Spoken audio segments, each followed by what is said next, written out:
Viewers আসসালামু আলাইকুম। আপনারা সবাই কেমন আছেন? আজ হয়েছে আপনারা রান্না দেখা হয়েছে ঢেঁড়স দিয়া হয়েছে রুই মাছ বাজ্যা, তারপরে হয়েছে সানুন রান্না দেখামো। তো আমি চাইতেছি যে এই বয়সটা আপনারা শুনে আপনার রিয়াকশনটা কি যদি ভালো লাগে তাইলে আমি আমার আঞ্চলিক ভাষা দিয়ে হয়েছে ভিডিও বানাবো ওখান থেকে।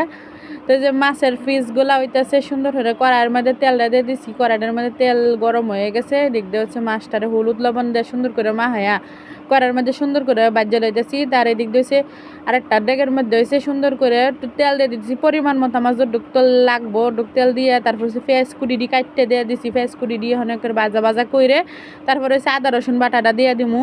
এটা হচ্ছে ঢেঁড়স দিয়ে ভেন্ডি দিয়ে ঝোল রান্না করবো। তো এটা হচ্ছে আপনারা একটু দেখা লইতেছি। এই যে এদিক দিয়ে হচ্ছে আমি দিয়ে দিছি আদা আর রসুন বাটাটা দিয়ে লইছি, এখন কষায় নিছি একটু। তো কষায় নেওয়ার পর হচ্ছে মরিচের গুঁড়া, হলুদের গুঁড়া, স্বাদ মতো লবণ, নুন অকরে সুন্দর করে দিয়ে একটু পানি দিয়ে সুন্দরভাবে কষায় লইতেছি একেবারে।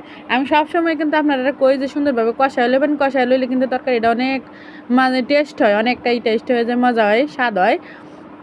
তো এই যে কত সুন্দর করে দেখুন আমি খুব ভালো হয়ে রয়েছে, আমি সানুনডারে মশলাটারে করে কষায় নিতেছি। আমার কষায় নিয়ে হয়ে গেছে করে ঢেঁড়স, আর সাথে হয়েছে এই ঢেঁড়সগুলো একবারে কিন্তু দেশি ঢেঁড়স, আমার তালুয়ের ক্ষেতের ঢেঁড়স আমার জন্য আমার ভাই বউ এনে দিছে। আমি এটি রান্না করে আপনাদের দেখাইতেছি আমার বাড়ির একদম। তো এদিকে হয়েছে আলু হয়েছে আমার আব্বা দিছিল। তো এটি হচ্ছে সব মিলে তালুয়ার আর আব্বার আর হয়েছে এই সানন্ডা হচ্ছে আপনারা রান্ধিয়ে দেখাইতেছি।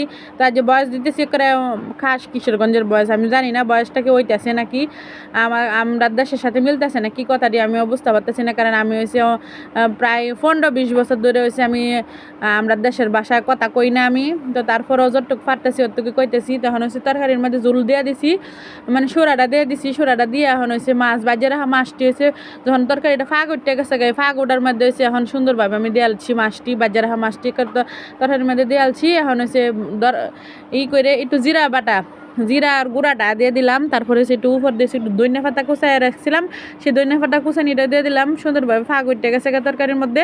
তো আমি চাইতেছিলাম কি জানেন, আমি এই এই আঞ্চলিক ভাষায় কথা কইলে হচ্ছে আমার হাজব্যান্ড অনেক রাগ করে। এখন দেখলাম আমি যেহেতু আমি ফেজে কাজ করতেছি, আমি একটা কিছু পাওনের আশা, তো আমার হাজব্যান্ড কি রাগ করলো কি রাগ না করলো এটা আমার দেখার বিষয় না, কারণ আমি অনেক দিন ধরে কাজ করতেছি কষ্ট করে, আমি এটা থেকে একটু সাকসেস হইতে চাই আর হচ্ছে সুফল পাইতে চাই।